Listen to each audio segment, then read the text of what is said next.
विकास यात्रा 11वें दिन 15 फरवरी को लालबरा मुख्यालय पहुंची और हाई स्कूल मार्ग पर स्थित राजा भोज जैविक कृषि उपज मंडी परिसर में सभा का आयोजन किया गया। इस अवसर पर अतिथियों का आतिशबाजी के साथ भव्य स्वागत किया गया। तत्पश्चात अतिथियों के द्वारा कन्याओं का पूजन अर्चन किया गया। उसके बाद उपस्थित जनों को शासन की जन कल्याणकारी योजनाओं की जानकारी दी गई। इस दौरान आयोग अध्यक्ष गौरीशंकर बीसी ने संबोधन के दौरान बीच बीच में कहीं किसी पर तंज कसा तो वहीं फिल्मी व देवी गीत गाकर उपस्थित जनों को वे हंसाते रहे। मैं ऐसा घोड़ा लगा सकता हूँ तो काले घोड़े पे जाना ना। चलो मेरी बात छोड़ो, घोड़े विषय की। अब आपसे ही कहना है, पढ़ाई अच्छी करो, अपने भाई पे भरोसा करो, माता पिता को समझाओ। एक बात बताओ, मेरा फसल खत्म हो रहा है। एक बात बताओ, मेरा फसल खत्म हो रहा है। ये जो कश्मीर राज जम्मू कश्मीर को विशेष धारा 370 रहना चाहिए क्या खत्म हो गई तो खत्म रहना चाहिए। कश्मीर में 370 धारा को बहाली जो चाहते हैं हाथ उठाओ, और कश्मीर के लिए 370 धारा समाप्त हो गई उसके पक्ष में हाथ उठाओ ना। कहते उठाओ। अरे कश्मीर में 370 धारा लगना चाहिए क्या? तो राहुल गांधी कहते हैं हम जीतेंगे 370 धारा लगाएंगे, जवान जी जीतेंगे। हमारे जवानों ने कितने लोग शहीद हुए हैं राहुल। मेरी कितनी माँ की कोख खाली हुई है, मेरी कितनी बहनों का सिंदूर उजड़ा है, मेरी कितनी बहनों की चूड़ी टूटी है। राहुल गांधी, तुमको श्राप लगेगा, पाप लगेगा, तेरा सत्यानाश हो।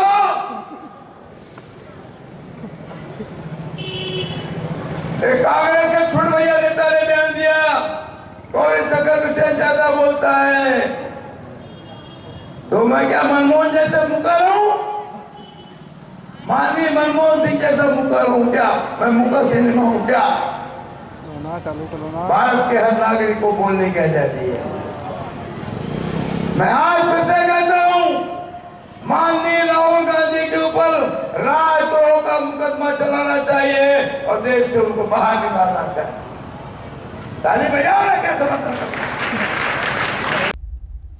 श्री विसी ने कहा कि 25 मई 1975 को 23 वर्ष की उम्र में मेरी शादी हुई और 25 जून को देश में आपात लगा दिया गया।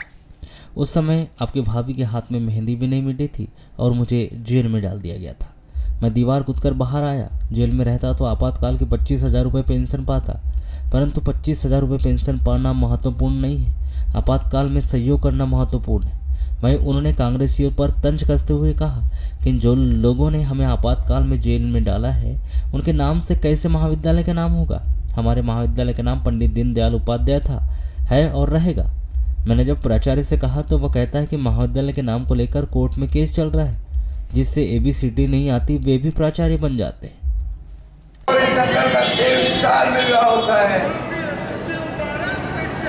15 फरवरी को मेरी सगाई हुई है 1975 और 25 मई को मेरी शादी हुई है और 25 जून को आपातकाल लगा है। तुम्हारी भाभी के हाथ के मेहंदी भी नहीं मिटी थी, मेहंदी लूटती हम जेल में डाल गए। सोचो,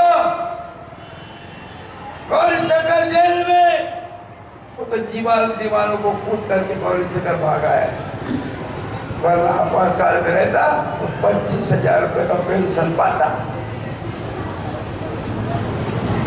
25,000 पेंशन महत्वपूर्ण नहीं है, आपातकाल में जो लोग अंदर थे उनका सहयोग करना महत्वपूर्ण। बोलो, जिन लोगों ने इमरजेंसी में हमको जेल में डाला उनका नाम कैसे कॉलेज में होगा? हमारे कॉलेज का नाम पंडित दीनदयाल उपाध्याय था, है और रहेगा।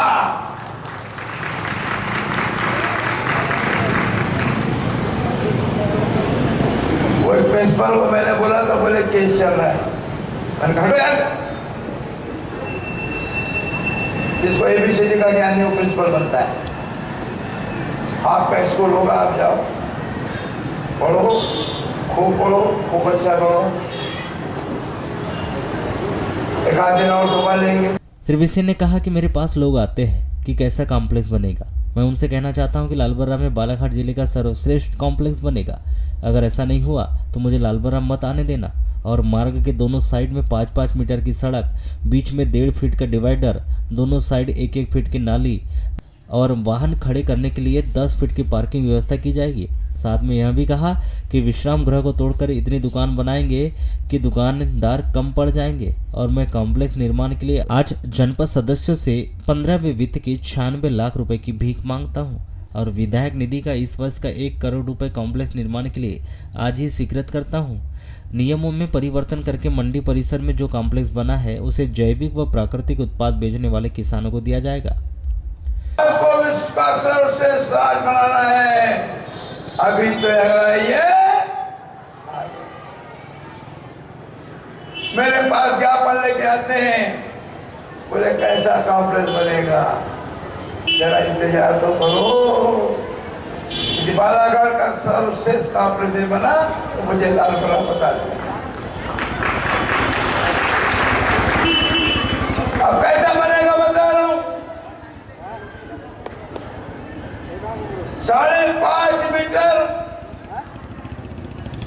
इधर, 5.5 मीटर उधर, बीच में 1.5 मीटर का डिवाइडर।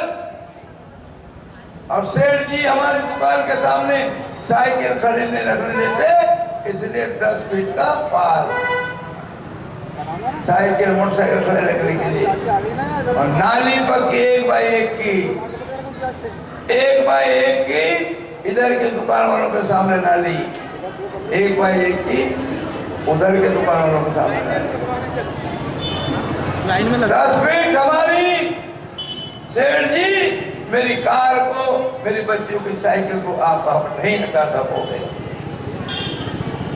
उसके बाद 5.5 फीट डिवाइडर, उसमें ऊंचे खंबे, उसमें लाइट,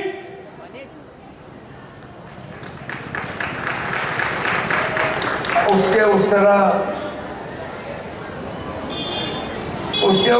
5.5, फिर 10, 5.5 मीटर मतलब 5 के 15, 10 मतलब 3 मीटर, 5.5 मीटर 3 मीटर, फिर 1.5 मीटर की 1 मीटर की नाली, उसके बाद में कॉम्प्लेक्स, फिर उसके बाद बीच में दीवार में उधर भी वैसा कॉम्प्लेक्स। रेस्ट हाउस को तोड़ देंगे, इतनी दुकान बनाएंगे कि लोग नहीं मिलेंगे।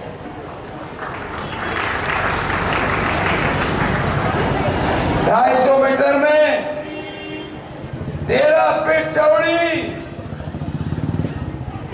श्री विसिन ने कहा कि 9 फरवरी को छिंदवाड़ा में मुझे प्रेस वार्ता के दौरान पूछा गया कि आप आयोग अध्यक्ष हैं, आपकी पुरानी पेंशन के बारे में क्या राय है। तो मैंने उनसे कहा कि जिस तरह से बुढ़ापे में पति पत्नी एक दूसरे का सहारा होते हैं, उसी तरह पेंशन भी कर्मचारियों के बुढ़ापे का सहारा है। एवं मेरा कर्मचारियों से कहना है कि मेरी आवाज़ को दिल्ली तक पहुंचाए और पुरानी पेंशन को बहाल करवाए। मुझे पार्टी से निकाल दिया जाएगा तो भी मुझे कोई फर्क नहीं पड़ता, लेकिन आपके घर का चूल्हा नहीं जलेगा तो मुझे फर्क पड़ेगा। पुरानी पेंशन की लड़ाई लड़ने के लिए मैं तैयार हूँ। और कुछ बातें कहते हुए श्री विसिन ने पुरानी पेंशन लागू करो के नारे भी लगवाए।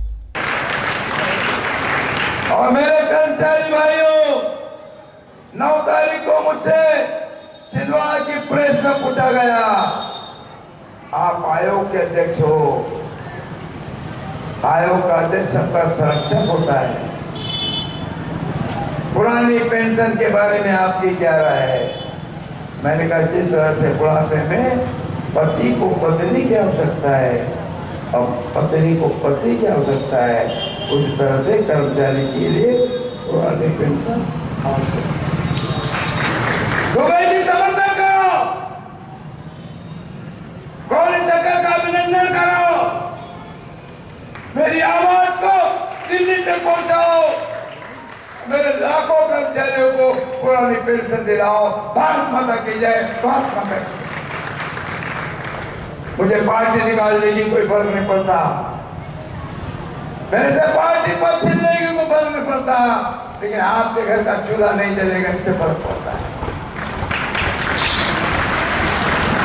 अच्छे बेटे तो आप अपना लेंगे, लेकिन कई ऐसे बेटे होते हैं जो आपको परेशानी में डालेंगे। उस दिन मेरी माँ, मेरे पिता के बददुआएं गौरी शंकर को नहीं चाहिए। मैं पुरानी पेंशन के लिए अंतिम लड़ाई लड़ने को तैयार। हुसैन जी, मैंने आपको इसलिए नहीं बुलाया कि आप यहाँ आके बैठो, आप मेरी बात का समर्थन करिए और मीटिंग लेकर के गौरी शंकर के प्रस्ताव का अनुमोदन करिए और पेपरों में कल ही मीटिंग लेकर के समर्थन करिए। पुरानी पेंशन लागू करो, बोलो पुरानी पेंशन, पुरानी पेंशन, बोलो देवानंद, पुरानी पेंशन, पुरानी पेंशन, बोलो रे जी, अपने माँ के लिए बोलते पुरानी पेंशन, पुरानी पेंशन, इसमें भी रोकते। सब्जी मंडी मार्ग की सफाई कर चौक में महात्मा ज्योतिबा फुले व सावित्री फुले की प्रतिमा स्थापित कर ज्योतिबा फुले का नाम इस चौक को दिया जाएगा। साथ ही यह भी कहा कि राजा भोज जैविक प्राकृतिक कृषि उपज मंडी परिसर में राजा भोज की प्रतिमा स्थापित की जाएगी। महात्मा ज्योतिबा फुले का नाम लिए गए। चौक को महात्मा ज्योतिबा फुले चौक बना करके चकाचक कर देंगे और चौक के ऊपर महात्मा ज्योतिबा फुले और मां सावित्री फुले को स्थापित करेंगे। यही इधर पश्चिम उस मार्केट का नाम महात्मा ज्योतिबा फुले, मां सावित्री फुले सब्जी मंडी का छोटा पार्ट होगा। हर घर में नल होगा, हर घर में जल होगा, हर घर में कमल होगा। वंदे वंदे वंदे। अब आपको भी समझ लेने दीजिए।